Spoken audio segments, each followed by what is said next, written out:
Los médicos estarán obligados a ofrecer a las mujeres gestantes que quieran interrumpir su embarazo las medidas que tienen a su alcance. Medidas como la asistencia psicológica, la radiografía 4D y la escucha de los latidos. Es en lo que ha vuelto a insistir hoy, esta misma mañana, el vicepresidente de Castilla y León, Juan García Gallardo, después del requerimiento que ha hecho el Gobierno central a la Junta para que no aplique ese protocolo sanitario.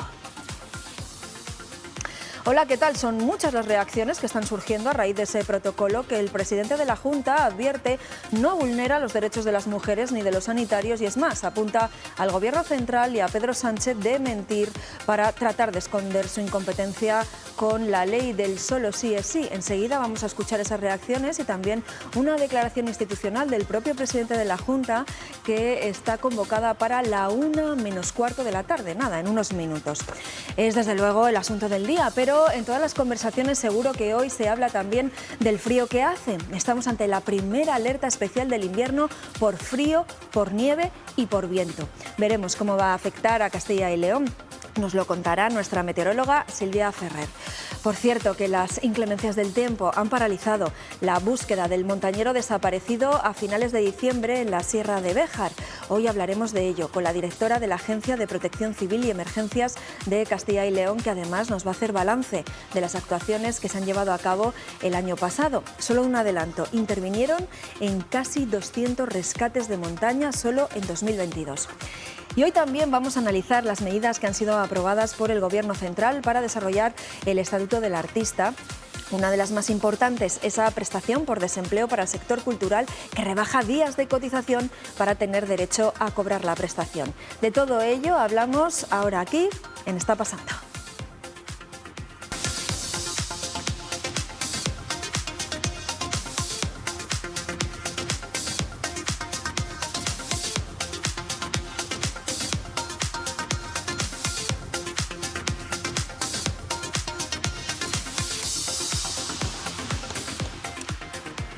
Bueno, pues seguimos a vueltas con el protocolo de atención a mujeres embarazadas. El vicepresidente de la Junta ha vuelto a insistir en que los médicos estarán obligados a ofrecer distintas posibilidades a las mujeres que tengan la intención de interrumpir su embarazo de forma voluntaria. Eduardo, cuéntanos.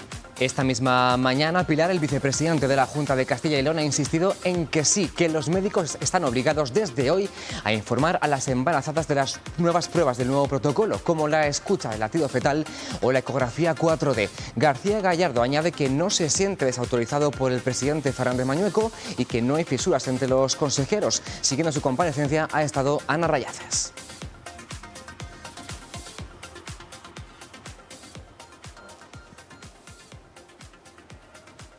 El vicepresidente de la Junta se reafirma en sus palabras. Dice que todos los protocolos en materia sanitaria son de obligado cumplimiento y que este lo va a ser también a partir de hoy. ¿Y qué dice el protocolo?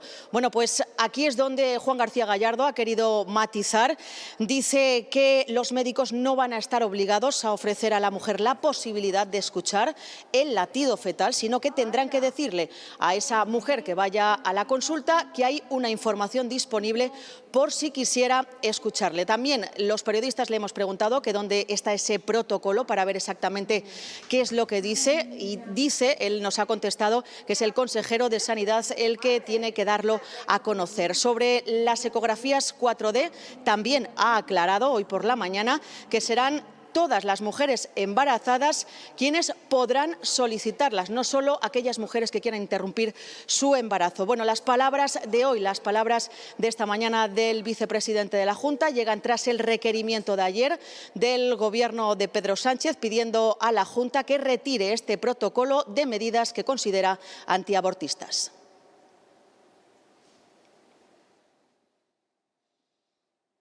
Lo que va a ser imperativo a partir de ahora es que los médicos ofrezcan la posibilidad de tener la información. Nadie le va a tirar a una madre embarazada la información a la cara, sino que a partir de ahora lo que se va a hacer es decirles que esa información está ahí disponible para ellas. Lo que yo me pregunto es ¿por qué les asusta tanto a ustedes que las mujeres tengan la posibilidad de escuchar el latido del feto? Es que es increíble. Bueno, les recordamos que en aproximadamente 10 minutos, a la 1:15 de la tarde, el presidente de la Junta de Castilla y León ha convocado una declaración institucional sobre este asunto que podrán seguir en directo aquí en Está Pasando. Mientras tanto, ha habido reacciones a esas explicaciones del vicepresidente de la Junta. La primera, la de Francisco Igea, pocos minutos después, para insistir en que este protocolo podría colocar a los médicos delante de un tribunal por coaccionar a las embarazadas.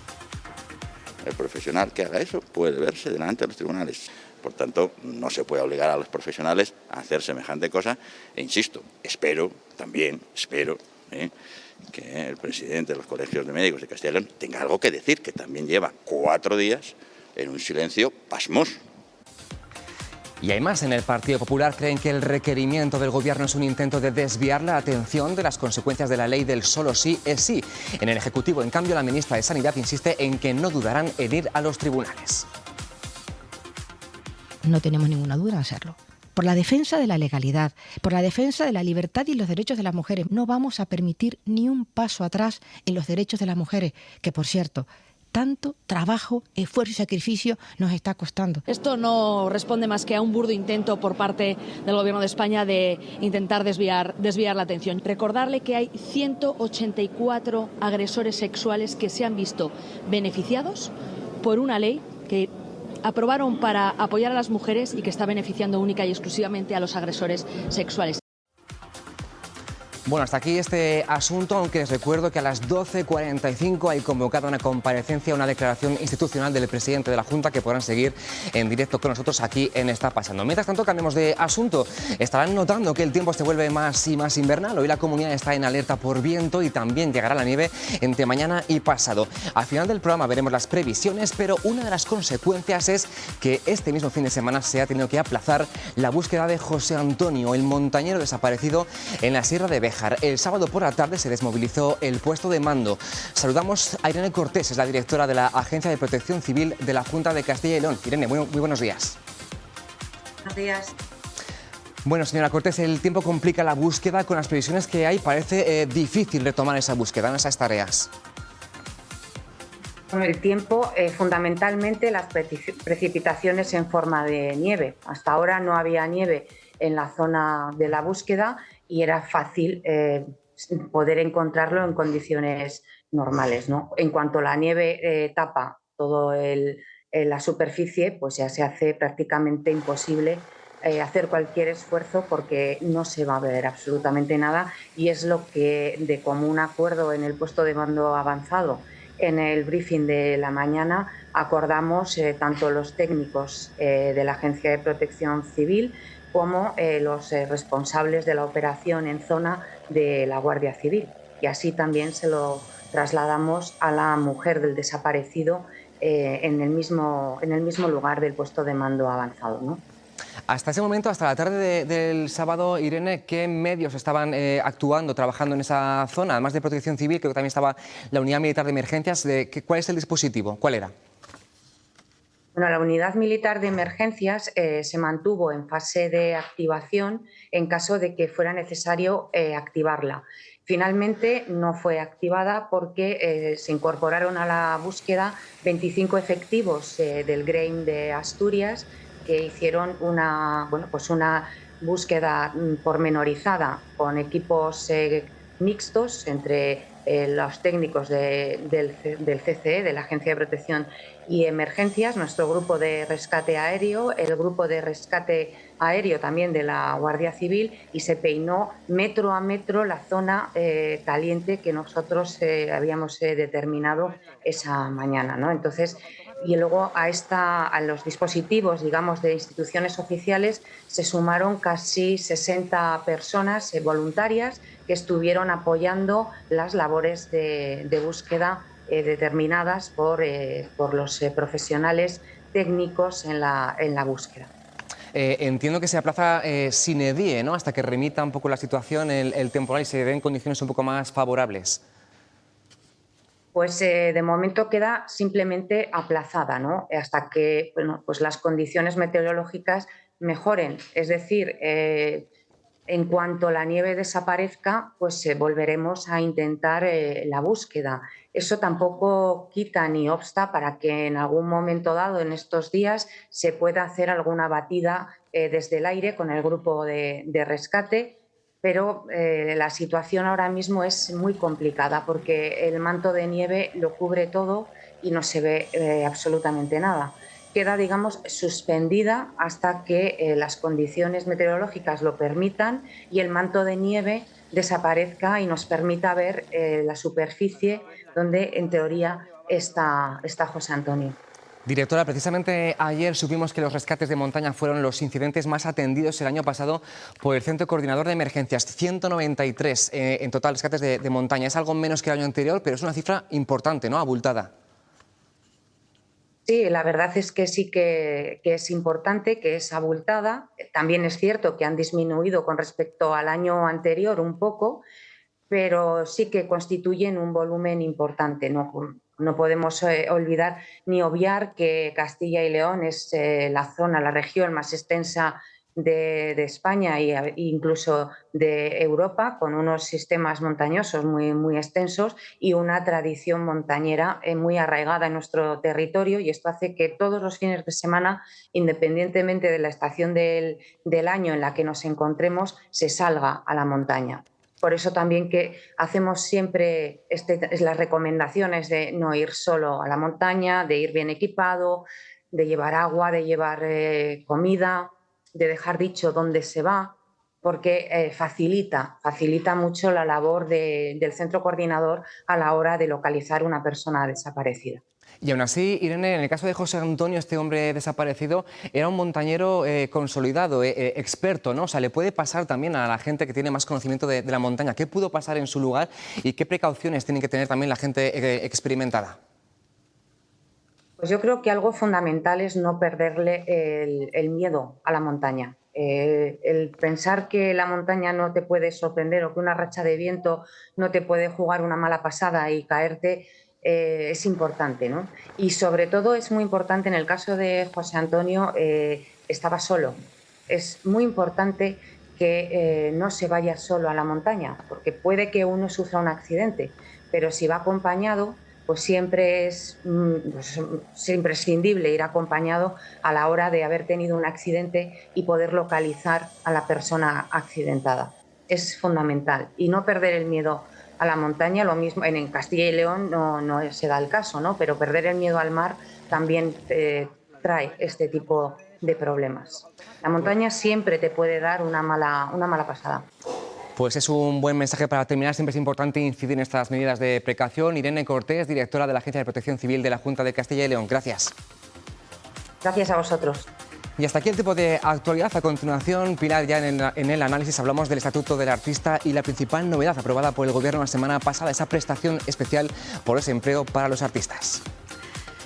Efectivamente, Eduardo, se acaba de aprobar la primera prestación especial por desempleo para las personas que trabajan en el sector cultural y artístico. El Gobierno ha dado luz verde a esa medida que desarrolla lo que se ha denominado Estatuto del Artista, que busca también dar mayor protección a los más veteranos, por ejemplo, a actores y actrices jubilados, para que puedan compatibilizar su pensión con aquellas actuaciones, con aquellos bolos que les puedan surgir. Para hablar de todo ello está con nosotros Tomás Martín Iglesias, que es presidente de Artesa, la Asociación de Empresas de Artes Escénicas de Castilla y León. Tomás, gracias por estar con nosotros. Y a su lado está Paloma Leal, que es vicepresidenta de Artesa y también vicepresidenta segunda de la Federación Estatal de Asociaciones de Empresas de Teatro y Danza, a la que pertenece precisamente Artesa. Paloma, gracias también por estar con nosotros. Gracias a ti.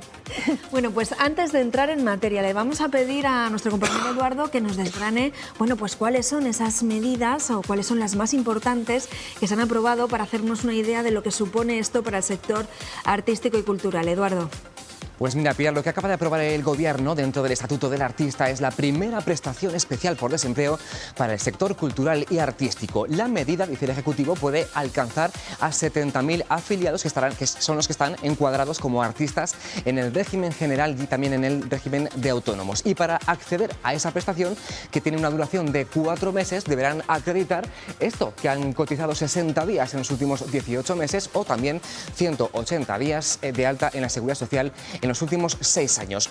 La prestación será del 100% del IPREM, que es el índice que se utiliza para calcular la cuantía, para las cotizaciones que superen el umbral de 61 euros. Por debajo de ese nivel corresponderá una prestación del 80% del IPREM. En cualquier caso será compatible con cobrar derechos de propiedad intelectual y también derechos de imagen.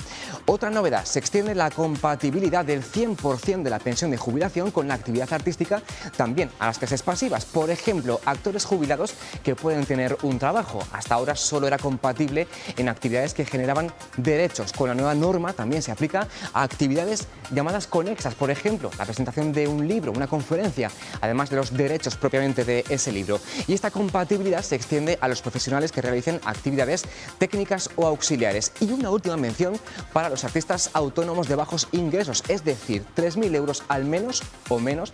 Se fija una base de cotización de 526 euros que se traduce en una cuota mensual, ahí lo ven, de 161 euros al mes, que pueden ingresar debido a la irregularidad de muchas actividades de forma trimestral en lugar, Pilar, de mes a mes.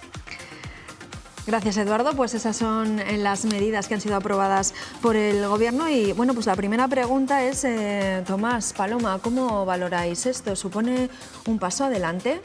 Bueno, supone un paso adelante importantísimo. Se llevaba hablando de esto y desde el sector peleando por ello desde hace decenas de años. Entonces, que finalmente esto se traslade al papel y se plasme en medidas, pues es muy importante para el sector.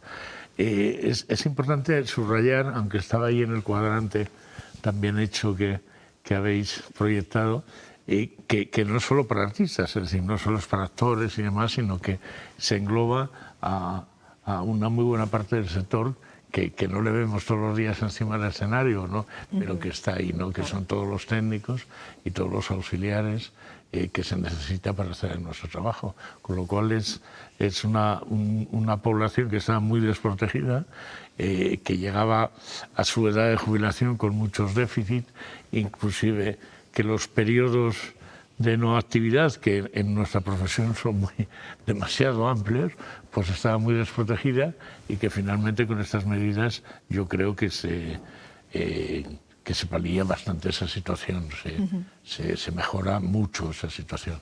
De todas formas, Paloma, que es vicepresidenta de nuestra asociación, pero que también está en Faeteda, que es quien ha estado negociando con el Ministerio y otras entidades, Faeteda un poco como en representación de las empresas de teatro y de danza, pues posiblemente nos explique un poco mejor el cómo hemos llegado a este puerto, que ya digo que en principio es muy buen puerto. Porque decía Tomás que esto ha sido un trabajo de muchos años que ahora empieza a fructificar y que creo que además la propuesta era más ambiciosa, pero bueno, se da por bueno, ¿no?, este primer paso que inicia un poco el camino hacia dónde se tiene que ir, ¿no? Esto inicia el camino, un camino muy importante, que es el camino a marcar, a establecer un marco laboral que reconozca la intermitencia del trabajo artístico.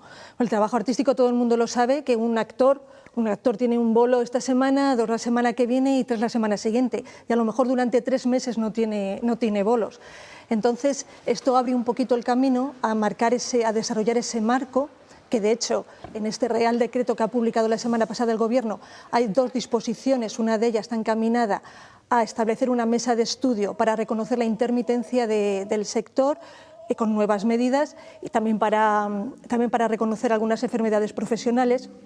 Entonces, es verdad que esto nos abre la puerta a reconocer un poco la idiosincrasia del sector, que no es un trabajo continuado, que es un trabajo intermitente.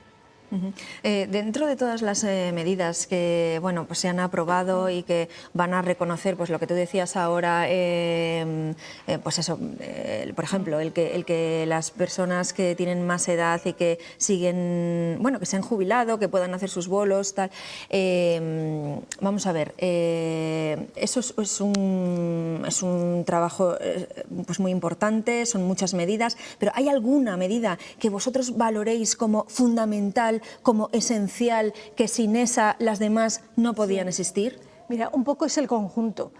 Como sabrás, en abril del año 2018, por unanimidad en el Congreso de los Diputados, se aprobó el informe que redactaba el proyecto del Estatuto del Artista, el famoso Estatuto del Artista. Sí. Se aprobó por unanimidad en el Congreso de los Diputados, pero no se ha empezado a desarrollar hasta septiembre de 2021. Con lo cual, el gran logro es que se abarquen esas 57 medidas que aparecen en ese informe del Estatuto del Artista, que a día de hoy, si no recuerdo mal, ya por lo menos un 80% están ya o aprobadas o en la mesa de negociación. Claro. Entonces, el gran logro será que por fin España tenga un Estatuto del Artista, un estatuto que provea de dignidad al trabajo en la cultura y que reconozca esa idiosincrasia especial del trabajo en la cultura, que se diferencia de otros sectores en muchísimas cosas, sobre todo en este tema central de la temporalidad, de la intermitencia.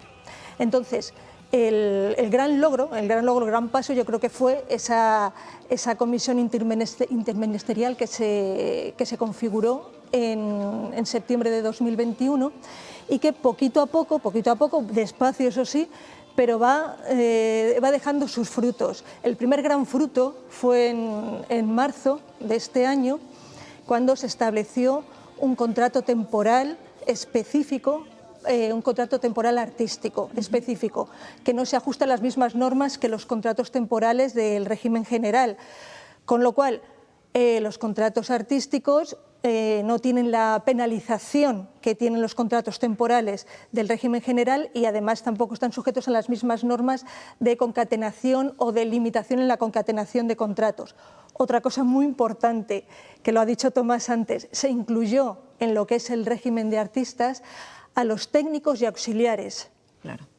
Que hasta ahora estaban en el régimen general y no accedían a los mismos beneficios del régimen de artistas, porque se cambió, un poco se actualizó lo que es espectáculos en público, el concepto de espectáculos en público, que estaba obsoleto. Creo que desde el año 80 y tantos no se había vuelto a hacer una definición de lo que es espectáculos en público y, por ejemplo, no contemplaba que fuera un espectáculo público en vivo, un espectáculo en streaming, por ejemplo, no estaba contemplado. Claro, claro. Entonces, se estaban dando pasos pequeñitos, pero grandes pasos para reconocer un sector que además ha cambiado mucho en los últimos años, para reconocer la idiosincrasia del trabajo en el sector cultural y para acercarnos un poquito a esos modelos que todos tenemos como ideales de la intermitencia, por ejemplo, que funciona en Francia, donde los actores, los artistas, los músicos, cumpliendo unos mínimos de requisitos, tienen acceso a un sueldo, a una prestación en los periodos en los que no tienen actividad. Ahora también van a poder acceder a esa prestación especial, pero claro, se rebaja esos días que tienen que cotizar, 60 días, antes eran 360. Claro, a lo mejor quien esté en su casa estará pensando, claro, es que hay gente que no llega a cotizar 60 días, que no sé si es en un año y medio. En 18 meses. En 18 meses, en año y medio. Claro, es un poco la idea, ¿no?, a la que incidís vosotros, ¿no?, que hay meses o temporadas de mucha agenda y hay otros meses que no tienes nada previsto. Sí, bueno, son cantidades mínimas. Yo creo que es muy significativo, es decir, el haber rebajado las condiciones a 60 días, ¿sí?, en 18 meses, acerca a que la cobertura se extienda mucho más de lo que estaba, va a cubrir a muchísimos más profesionales que lo hacía antes. Antes es muy difícil hasta que un actor...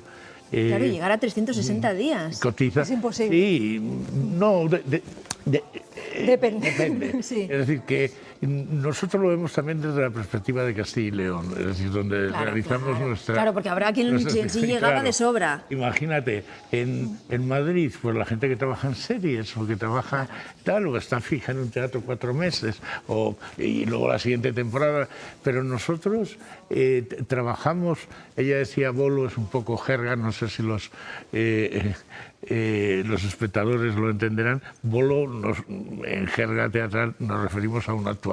Sí. Claro, nosotros estamos permanentemente en itinerancia, entonces es difícil hacer más de 6, 7, 8 bolos, entre comillas, actuaciones al mes. Pues claro, una la tienes en Granada, la otra en Sevilla y la otra en Santander y alguna por Castilla y León. Claro, y si no se llegaba, por ejemplo, a esos 60 días, no se llegaba antes a los 360, ¿qué pasaba? Quiero decirte, ¿qué cobertura, qué ayudas? Pues, mira, la pandemia ha sido un poco lo que ha dado el pistoletazo de salida para indicar que era muy urgente establecer el desarrollo de este Estatuto del Artista y establecer una serie de condiciones especiales para los artistas.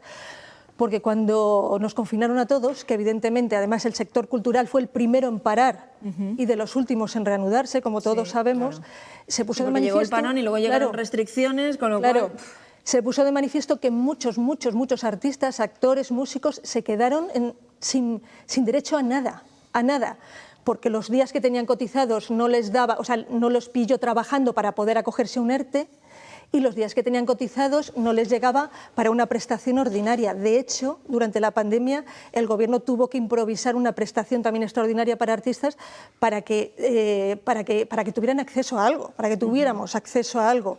Porque claro, las condiciones generales para acceder a una prestación ordinaria no se ajustan a la realidad de lo que es el trabajo en el sector, sobre todo, como decía Tomás, de las compañías pequeñas que además trabajan fundamentalmente en gira. Que no hacen temporada de 4 meses, que no tal, que tienes, efectivamente, hoy, esta semana trabajas 2 días y la semana que viene 1 y la próxima semana trabajas 3 con suerte y a lo mejor durante un mes no trabajas nada. Claro.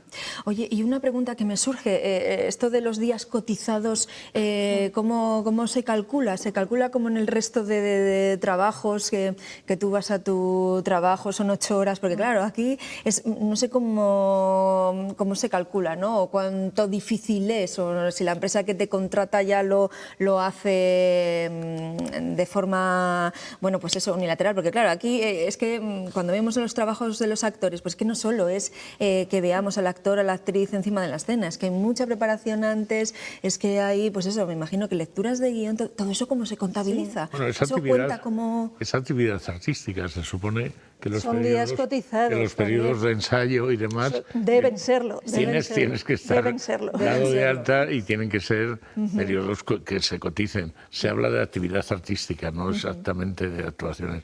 Entonces, claro, si para una de esas actuaciones que estamos hablando en Barcelona necesitas 3 días, pues estarás 3 días. Estarás 3 días, vale. Es porque como pasa también en muchos sectores, pues claro, la precariedad también va por ese lado, ¿no, Paloma? Eso que en debe nuestro ser sector, así. Es una buena pregunta porque en nuestro sector, no en todos los sitios, pero en nuestro sector se abusa de ello. Claro. Hay muchas empresas, y en Valladolid varias, que contratan a la gente...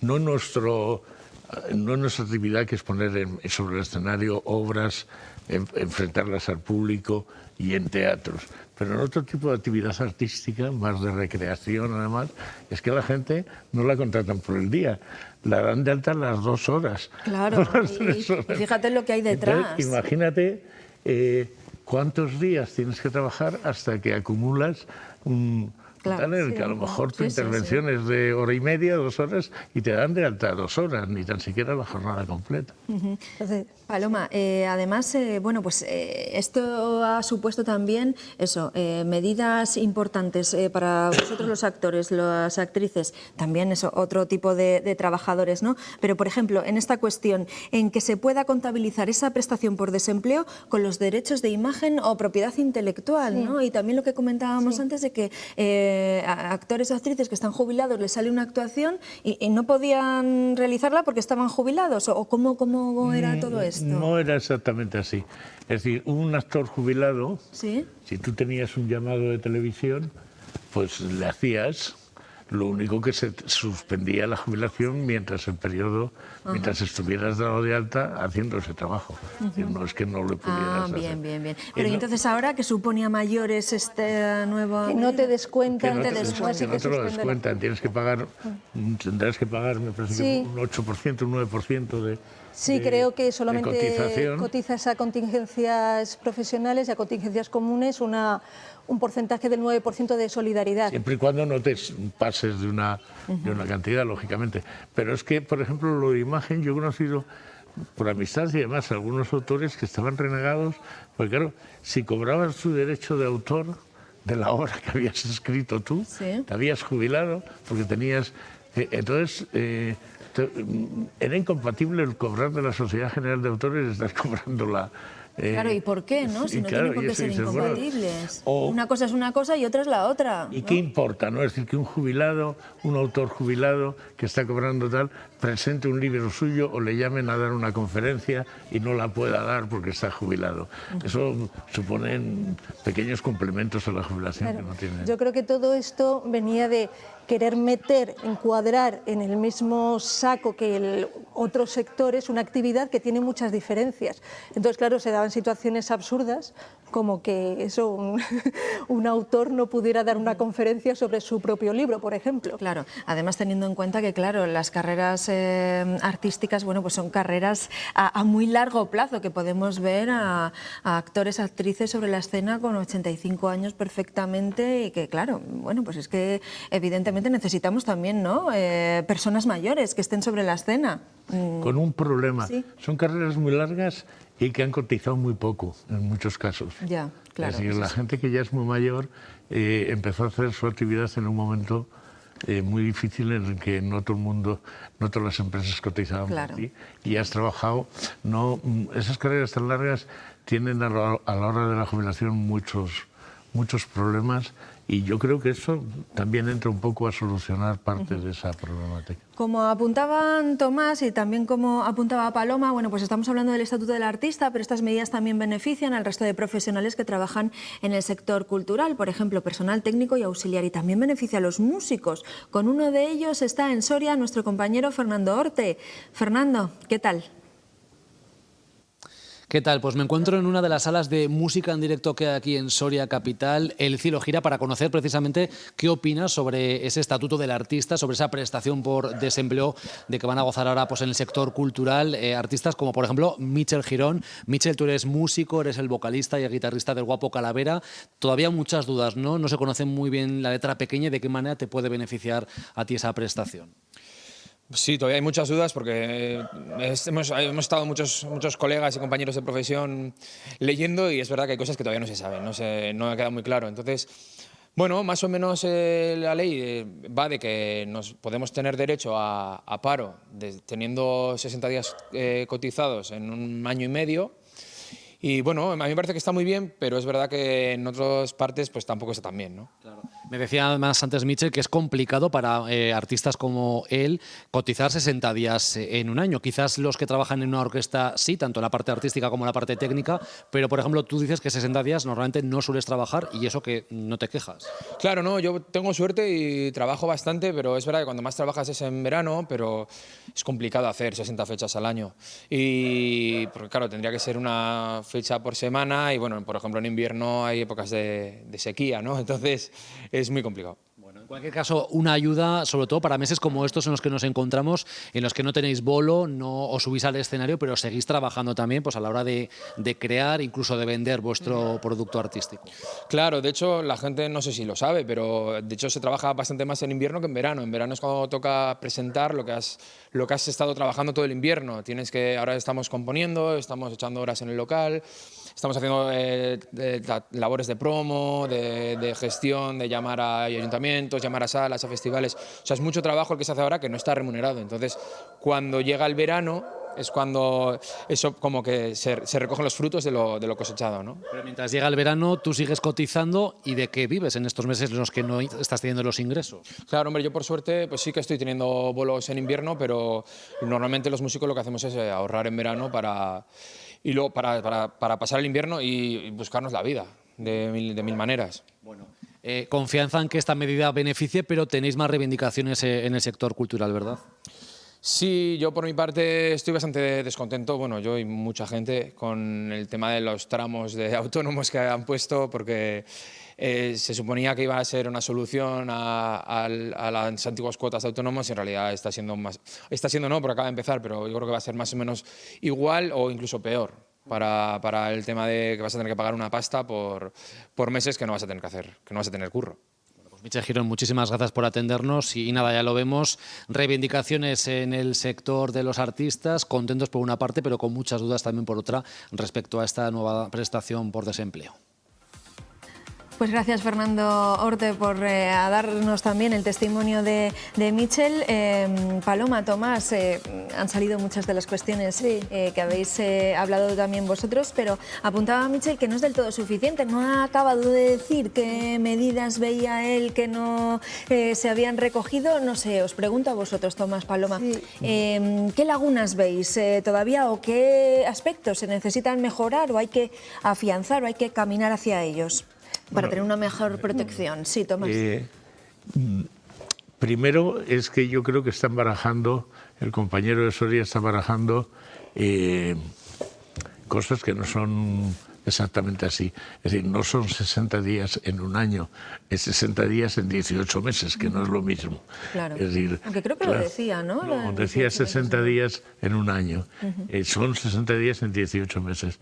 Y luego con respecto a las cuotas de autónomos... Sí, yo creo que él estaba mezclando quizá, porque es que se han juntado dos cosas ahora mismo a primeros de año. Sabéis que las cotizaciones de autónomos, de todos los autónomos, van a ir por tramos en función de los ingresos que tengas. Eso es, que pero luego, ahora. Claro, luego hay otra parte especial en este Real Decreto de los artistas que hace una mención especial a los artistas autónomos.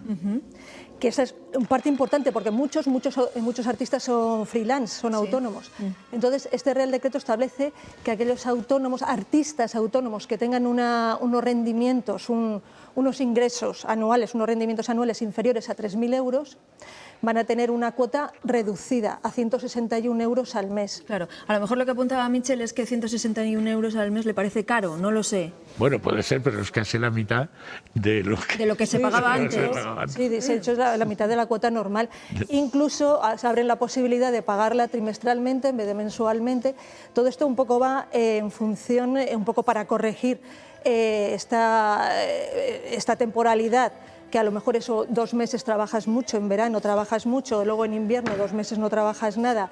Entonces, muchos artistas autónomos se daban de alta y de baja todo el rato en el régimen de autónomos. Este mes me doy de alta porque trabajo, el mes que viene me doy de baja porque no trabajo. Y al fin y al cabo, no es una cotización, al fin llegas a tu edad de jubilación y no has cotizado suficiente. Entonces, un poco para corregir esta desventaja, se ha aplicado esta cuota reducida de 161 euros para autónomos del sector artístico que tengan ingresos inferiores a 3.000 euros al año.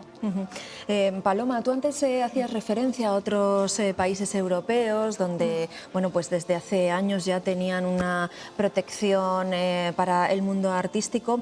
¿Hay algún ejemplo dentro de Europa o fuera en el que vosotros os fijéis como ideal de protección al sector cultural y artístico? Un poco el referente siempre ha sido el sistema francés de intermitencia, donde tienes que cumplir un mínimo de requisitos, un mínimo de horas, porque ellos lo contabilizan en horas trabajadas al año. Entonces simplemente sin necesidad de esperar a tener lo suficiente cotizado para solicitar la prestación, tú esos periodos de inactividad simplemente cobras los periodos de inactividad. Entonces ese era un poquito siempre el modelo en el que nos hemos mirado, que está un poco en tela de juicio en Francia. De hecho, hace unos años quisieron recortarlo, los artistas se pusieron en pie de guerra, lógicamente, porque eso realmente garantiza que te puedas seguir dedicando a esto, porque si tú los meses que no trabajas no cobras, no tienes prestación, no tienes unos ingresos, pues muy probablemente tengas que dedicarte a otra cosa. Claro. Sí, Tomás. Sí, estoy de acuerdo con Paloma. Yo creo que desde los años 60, 70 el modelo, que es cuando se estableció el modelo francés, el modelo que en España la gente que nos dedicábamos, sobre todo no la gente que hacíamos teatro comercial en Madrid para las empresas comerciales y demás, sino la gente que empezábamos a trabajar en lo que se llamaba provincias, pero bueno, sí, en las autonomías y a crear infraestructuras, a crear un teatro propio y demás. Yo creo que donde nos hemos fijado siempre era en el modelo francés, un poco por la descentralización que suponía, por eso de tener un teatro en cada pueblo, de poder, bueno, nos parecía que era lo ideal. Pero, ¿qué pasó aquí? ¿Qué es lo que nos diferencia? Que mientras allí eso se consideró desde el principio, desde su nacimiento, una actividad muy especial y se la reguló como tal, aquí en los años 80, claro, antes de los años 80 habíamos sufrido el franquismo y de esto ni se hablaba. Es decir, en qué situación estaban los artistas, y además era una profesión muy nueva, fuera de Madrid y de Barcelona, que extendida a todo el territorio, era una profesión muy nueva. En qué situación estaba y demás era una incógnita y no se sabía muy bien por dónde tomarlo. Y se decidió, se optó por una cosa que nos han normalizado a todos y que por fin ahora parece ser que se puede diferenciar, que fue considerarnos a todos como empresas comerciales. Es decir, que toda nuestra profesión pasó a ser empresarios. Inmediatamente pasamos de ser actores de Valladolid, de Zamora, de Barcelona, con un interés cultural muy marcado, a ser empresas que teníamos que contratar y tener relaciones laborales con nuestros compañeros como tal empresa, cuando en realidad se trataba de otra cosa. Éramos como empresarios obligados y estábamos en el régimen general para todo, inclusive en Hacienda. Bueno, ahí tenemos el famoso IVA, ¿no? Es decir, sí. que... Bueno, ese es otro caballo de batalla.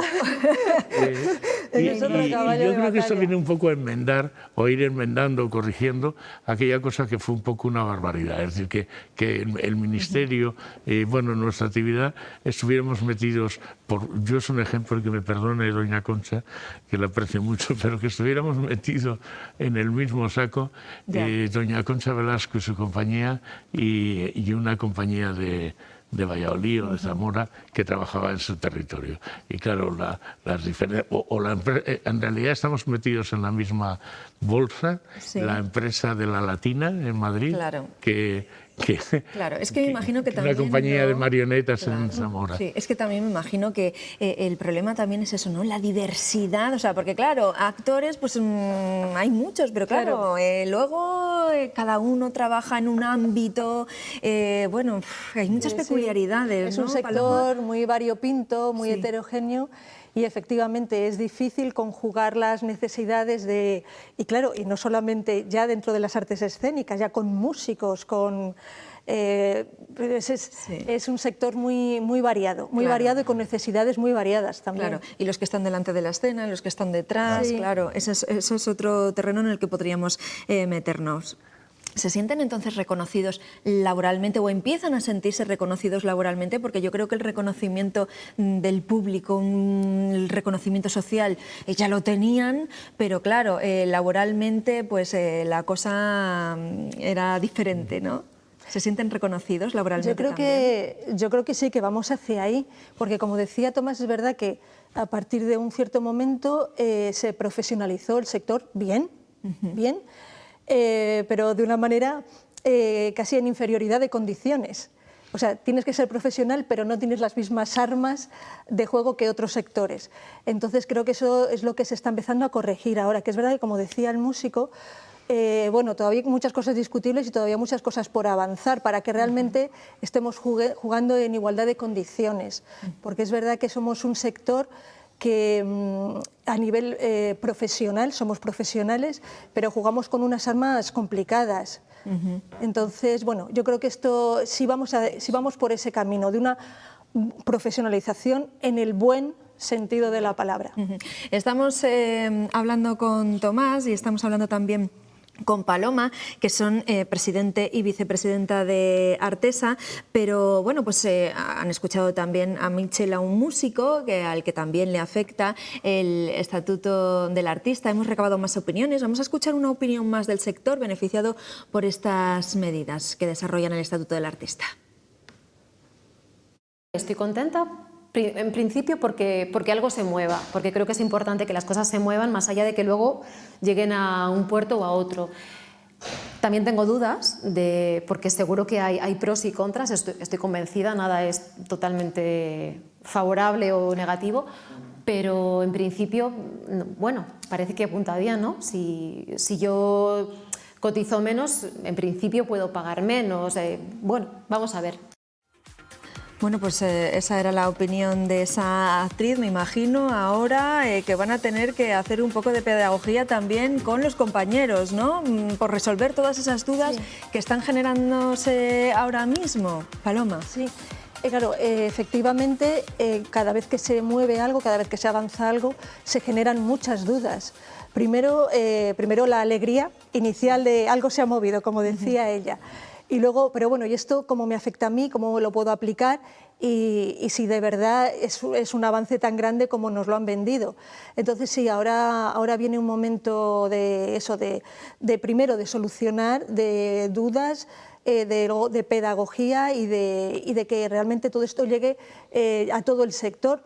Porque una consecuencia de la precarización del trabajo es que hay mucha gente que trabaja de forma unipersonal. Claro. Entonces, y que se sienten solos, realmente se sienten solos y dicen, sí, vale, me han bajado la cotización, o qué tengo que hacer, o por dónde lo hago, pero entonces yo tengo que hacer algo. En ese sentido, las asociaciones profesionales y FAETEDA, como federación que engloba todas las asociaciones, creo que nos estamos preocupando por hacer ese trabajo de difusión, de pedagogía y que nadie se sienta solo, que nadie se sienta fuera del amparo del sector. Por cierto, ¿cómo está viviendo el sector ahora estos momentos, una vez superada la pandemia, una vez que bueno, ya han abierto todas las salas, todos los teatros? ¿Cómo está en este momento el sector artístico? Pues es que ha sido un poco complicado. Hemos salido de una crisis, la del 2008, nos metimos, bueno, estamos saliendo de ella, ¿no? Un poquito. Estábamos peleando ahí con la administración en el 18, parecía que habíamos recuperado buena parte del terreno perdido en cuanto a subvenciones, presencia y demás, pero claro, nos viene la pandemia y nos dejó un poco paralizados.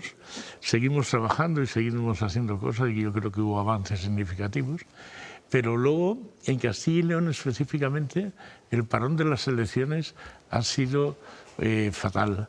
Es decir, que hace un año, al fin y al cabo, volvíamos a no saber qué iba a pasar, las subvenciones estaban sin convocar, no sabíamos qué perspectivas se iban a traer los nuevos administradores y en qué situación íbamos a quedar con todo lo que llevábamos avanzando y negociando.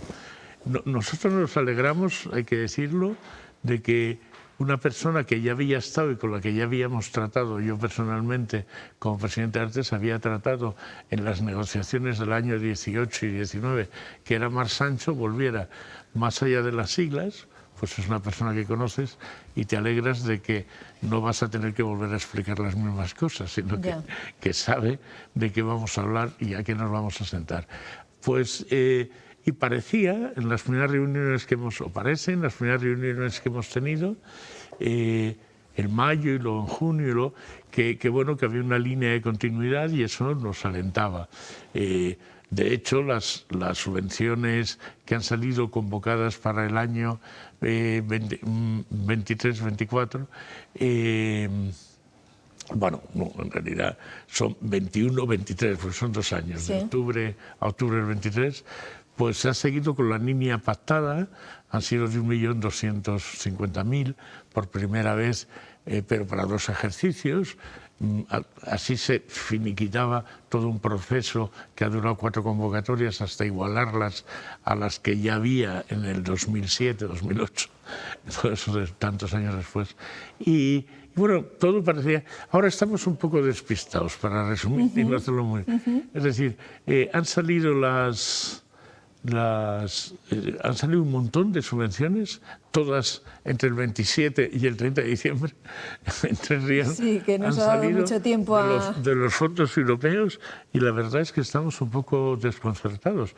Yo he pedido una reunión para ver si nos sacan de esta incertidumbre, porque nos parece imposible cumplimentarlas. Es decir, que no se ha contado con nosotros, mientras que en el resto de subvenciones sí que ha sido un trabajo conjunto de ir analizando lo bueno y lo malo de la convocatoria. En esta ocasión no ha sido así, y las condiciones en que han salido mucho nos hacen temer que o se cambie algo o habrá que devolver mucho dinero a Europa. Que es una situación que nos tiene un poco desconcertados. Yo entiendo que también por la otra parte, por la parte en este caso de la Junta, podríamos hablar también de ayuntamientos, por la parte un poco de la Junta, pues que también han entrado en mayo. Yo creo que están mal de personal y hay mucho trabajo. Así que si el trabajo habitual de gestión y administración de subvenciones, actividades, se suma todo el tema de las europeas, con el mismo personal, yo creo que menos, porque se va jubilando gente que no está siendo reemplazada, pues que yo sepa, vamos. Pues entiendo que no es fácil, que tampoco ellos... Pero claro, lo que sería muy grave es que esta oportunidad, que es histórica, han salido una serie de subvenciones que serían una posibilidad histórica para que el sector en Castilla y León se estabilizara. Claro. ¿Por qué? Porque supone inversiones en las infraestructuras de los locales de ensayo, de la mejora en la digitalización y en los medios de producción que se utilizan, la modernización de los mismos, y luego porque por primera vez se toca un tema que en Castilla y León nosotros consideramos de Artesa básico, que es el tema de la actividad en el mundo rural, relacionado con la despoblación y demás.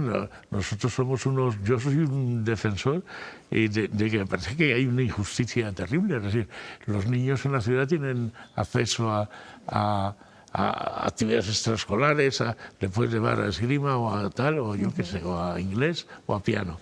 Pero en los pueblos no, y en los pueblos es que no se hace nada, no hay campañas escolares, no se acerca a la cultura, y es que la cultura extraescolar, es decir, los contenidos extraescolares son básicos actualmente en la formación del individuo. Y eso que yo creo, no lo sé, a lo mejor estoy equivocada. Yo creo que esa subvención, que es muy importante, con una dotación muy importante, pues está hecha y redactada de una forma en que va a ser difícil que las compañías, ayuntamientos pequeños y tal, se hagan... Porque claro, por ponerte un ejemplo, la dotación mínima tiene que ser 48.000 euros. Pero claro, lo tienes que adelantar tú y ya te lo pagarán cuando lo justifiques. Entonces, y 48.000 euros es mucho dinero. Y luego un plazo de ejecución muy ajustado. Hay que tenerlo todo hecho de aquí a julio. Pero es que imagínate, compañías como nosotros, o un pueblo de 100 y pico habitantes, donde necesariamente podría estar, ¿de dónde sacan esa capacidad de financiación? Tienen que ir a un banco. Entonces, claro, no sé cómo se va a repartir eso ni cómo se va a hacer. En otras comunidades se ha adelantado el 70%, un porcentaje importante, como para empezar las obras. Claro, pero eso les facilitaría mucho empezar proyectos, claro. Claro, iniciarlo ya. Es que ahora mismo somos un mar de dudas. La verdad, no podríamos decir bien o mal. Yo, personalmente, me siento en la total incertidumbre. Me imagino que, claro, estamos hablando aquí de todo eso y, claro, cuando hablamos de los artistas, pues no pensamos en ese otro trabajo, a ver, entre comillas, sucio, por llamarlo de alguna manera, pero claro, se ven ustedes, claro, también a la hora de lidiar, bueno, pues eso, con instituciones, con empresas. Nos pasamos el día. Claro, que eso todo requiere una organización previa, saber con qué van a contar, claro, que todo es esa parte de ese trabajo que no se ve, ¿no? Y que porque hace además, falta mucho somos empresas, pero somos a veces pequeñísimas empresas. Claro. Entonces, con una infraestructura, una estructura que realmente no te da la vida para hacer el trabajo administrativo y luego dejarle el tiempo que es necesario para tu trabajo de creación y luego de exhibición de tu trabajo de creación. Entonces es verdad que, por ejemplo, toda esta historia de los fondos europeos, Next Generation, es una oportunidad de oro para el sector, porque es verdad que hay una buena inyección de dinero para cultura en general, no solo artes escénicas, pero con tanta premura y un poco tan atropellado todo, que sentimos que nos va a pasar por delante sin poder aprovecharlo. Y claro, sería una pena, ¿no? Que hubiese esa subvención, que se perdiera precisamente porque no se han podido canalizar los mecanismos o hacerlos efectivos. Sobre todo porque nos pondría de nuevo, yo creo que es ya una cosa permanente, nos pondría de nuevo en una condición de desigualdad competitiva con el resto de comunidades autónomas. Es decir, mientras que otras comunidades autónomas posiblemente sí que lo utilicen y renueven sus estructuras y potencien a sus empresas, es decir, las hagan más grandes y más competitivas, pues si aquí desaprovechamos una ocasión, nuestras empresas seguirán, como dice Paloma, siendo pequeñas, lo cual quiere decir menos competitivas y menos fuertes. Entonces sería una pena realmente que no tuviera arreglos. Y además, ya no solo es una pena, bueno, pues por toda la parte artística, sino también por la parte cultural que le estamos restando al público, claro, que no está llegando todo ese tipo de actividad. Al final eso es lo más importante. Eso es lo más importante, porque evidentemente nosotros tenemos que mantener nuestras pequeñas estructuras porque es nuestro medio de vida. Pero fundamentalmente también de lo que se trata es de enriquecer el panorama cultural de nuestra ciudad, de nuestro pueblo, de nuestra comunidad, del país. Y claro, para enriquecer ese patrimonio cultural, para enriquecer esa capacidad cultural, las pequeñas empresas tenemos que tener capacidad de producción, capacidad de gestión, y todo eso al final necesita inversión pública. Claro, eso es. Sí, porque me imagino que el sector no podría llevar a cabo según qué montajes o según qué actividades si no hay un respaldo público, si no hay un respaldo de las administraciones, ¿no? El tipo de... Hay empresas que sí, en Madrid y Barcelona casi exclusivamente. El tipo de teatro que se hace en el Estado español, en las 17 comunidades autónomas, no superviviría, no tendría supervivencia posible sin la ayuda institucional. Es decir, mirad el precio que tienen las entradas, mirad la asistencia de público y un espectáculo medio que anda en una producción, en una inversión inicial de mínimo de entre 50 y 100.000 euros, no se amortizaría jamás, ni se pagarían tan siquiera, en muchas funciones ni se paga con el ingreso de taquilla, no se pagaría ni tan siquiera las nóminas, traslados. Porque claro, la gente va al teatro, ve las 2 horas y dice, bueno, han estado 2 horas ya, pero para llegar a otro teatro has tenido que a lo mejor viajar 5 o 6 horas, tener un hotel.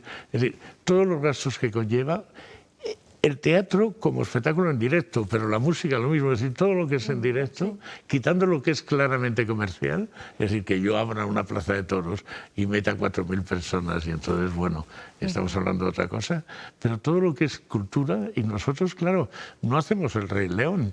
Nuestro repertorio normalmente es un repertorio cultural, un repertorio... más minoritario. Sí.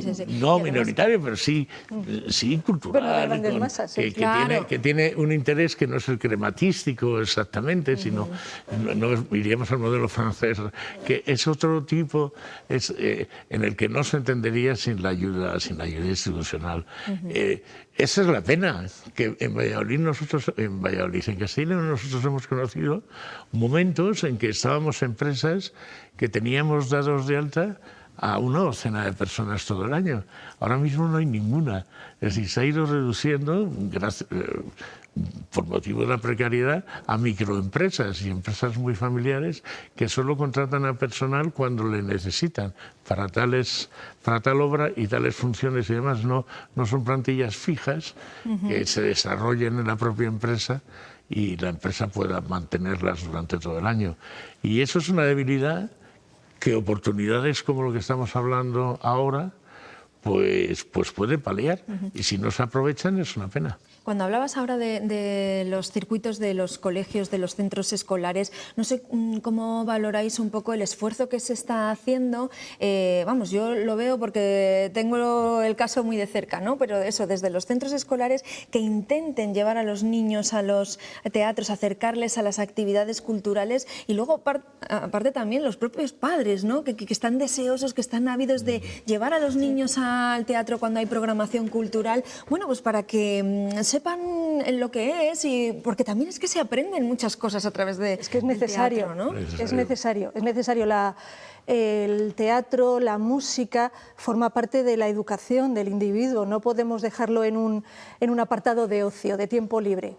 Porque forma parte de nuestra educación, forma parte de nuestra construcción como individuos, de la construcción de nuestro pensamiento crítico, de nuestra capacidad de decidir. Entonces, las campañas escolares para que los niños, para que los colegios lleven a los niños al teatro, que hace años eran muy habituales. De hecho, yo me dedico al teatro para niños, entonces eran muy habituales. Ahora es una rara avis, todavía se mantienen un poquito, y es verdad que los centros escolares están deseosos de llevar a los niños, pero son más escasas las campañas escolares porque hay menos financiación. Ya. Y hay que recuperarlas, porque es fundamental. Y fundamental, como decía Tomás, ir también a los pueblos, o sea, que los niños de los pueblos tengan acceso a lo mismo que tienen los niños de las zonas urbanas. Es fundamental, es fundamental desde el colegio y desde los padres, como educadores primeros de sus hijos, la oferta cultural para niños es fundamental. La enseñanza, es decir, la asistencia a campañas escolares o la asistencia a actividades extraescolares tiene varias enseñanzas, no solo una. No es solo lo que aprendas si eres de enseñanzas medias, te han llevado a ver una obra de Delibes, la has visto, te ha encantado y has entrado en conexión. Esa es una. Pero es que, claro, tienes otra enseñanza de socialización.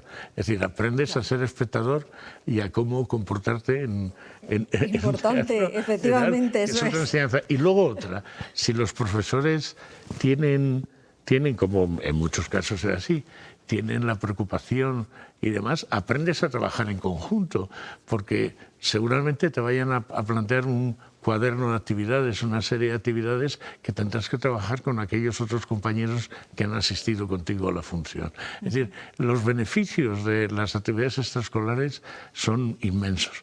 Por eso, en las ciudades, como dice Paloma, más o menos, más, me voy a atrever, más en los centros concertados que en la enseñanza pública, también por disponibilidad de profesores, convenios, líos, quién les lleva, más, desgraciadamente, porque yo creo que eso tendría que ser desde la Junta de Educación, lo tendría que en los centros públicos, pero hay cierta capacidad y hay cierta actividad. En el mundo rural no hay nada. Es decir, ¿cómo vamos a querer que no se despueblen nuestras ciudades si un papá y una mamá tienen que decidir sobre el futuro de su hijo y saben que su hijo, hasta que no sea mayor y a lo mejor se vaya él por su cuenta a la ciudad, no va a entrar en un teatro y apenas en un cine? Claro, y además por ofrecer alternativa cultural también en el medio rural, claro, sí, efectivamente. Claro. ¿Cómo queremos que nuestros pueblos y no hace falta ir a pueblos que a lo mejor una programación cultural? Hay una red ahora mismo, por ejemplo, en la provincia de Valladolid, impresionante, de buenos teatros, de buenas salas de teatro. Es que podría ser un tema comarcal, es decir, un tema por mancomunidades y tal. Bueno, pues toda esta zona de Tierra de Campos, en Medina Ríos, y se lleva de todo lo demás. Es decir, lo que pasa es que habría que sentarse a pensar esas cosas. Claro. Ahora ese dinero vendría muy bien para eso, pero es que hay que tener las cosas hechas, Julio, no se va a poder. Lo que veo es que ustedes propuestas tienen para que les escuchen, como estamos haciendo hoy. Por cierto, ahora que decías, Paloma, hay muchos compañeros, muchos artistas que tengan que hacer cualquier otra labor aparte de ser actrices, ser actores, para poder pagar las facturas, un poco también al hilo de lo que estábamos antes hablando de la pandemia, que oye, me imagino que hay gente que lo ha pasado mal. Eso ha sido el pan de cada día de los actores, de los músicos, de durante, vamos, creo que aquí en España siempre. Vamos, de hecho está el tópico es de qué actor no ha trabajado de camarero. Sí. Yo he trabajado de camarero. Que, claro, y eso, más allá del tópico, del chiste, es verdad que lo que pone de manifiesto es una precariedad, el trabajo. Tu trabajo no te da de comer. Ya. Bueno, pues hemos estado hablando largo y tendido porque además ustedes habrán visto son las 13:33 de la tarde que el programa se está extendiendo porque precisamente estamos pendientes de esa comparecencia, esa declaración institucional que va a hacer el presidente de la Junta de Castilla y León, Alfonso Fernández Mañueco. Hoy estamos hablando de todas esas medidas que han entrado en vigor con el Estatuto del Artista. Hemos estado repasando esas medidas que se aprobaron la semana pasada en el Consejo de Ministros. Yo no sé si queréis añadir alguna cosilla más. Tomás y Paloma, Tomás Martín Iglesias, Paloma Leal, ¿queréis añadir alguna cosilla que os haya quedado en el tintero y que queráis destacar? Ahora podéis aprovechar. O un recadito o un mensajito, ¿no? Que digáis, bueno, pues... No, a la Administración yo siempre tengo que estar pidiendo. A la Administración que, por favor, que vamos a ver si nos vemos en estos días y le buscamos una solución a todas esa cantidad de dinero que hay en la convocatoria de esas subvenciones europeas para que no se pierdan y Castilla y León no pierda ningún autobús más, si es posible. Claro, eso creo que nos ha quedado bastante claro. Tomás, Paloma, ¿algo más que añadir? Pues nada, solo un poco a modo de resumen, que creo que es muy importante los avances que se están haciendo con el Estatuto del Artista. Todavía queda camino por andar, pero solo el hecho de que ya se esté trabajando en su desarrollo y además contando con las organizaciones, tanto sindicales, de unión de actores, como asociaciones profesionales, federaciones sectoriales, se está contando con nosotros. Entonces, es un buen camino, con muchas cosas mejorables, por supuesto, más lento de lo que debería, pero es un buen camino y estamos contentos. Hay que seguir. Eso, hay que seguir trabajando, ¿no? Y reforzando todo eso. Pues Tomás Martín Iglesias, presidente de Artesa, Paloma Leal, vicepresidenta, muchísimas gracias por haber estado con nosotros, por habernos acercado un poquito más a su profesión, sobre todo a eso, otras cosas que no las solemos ver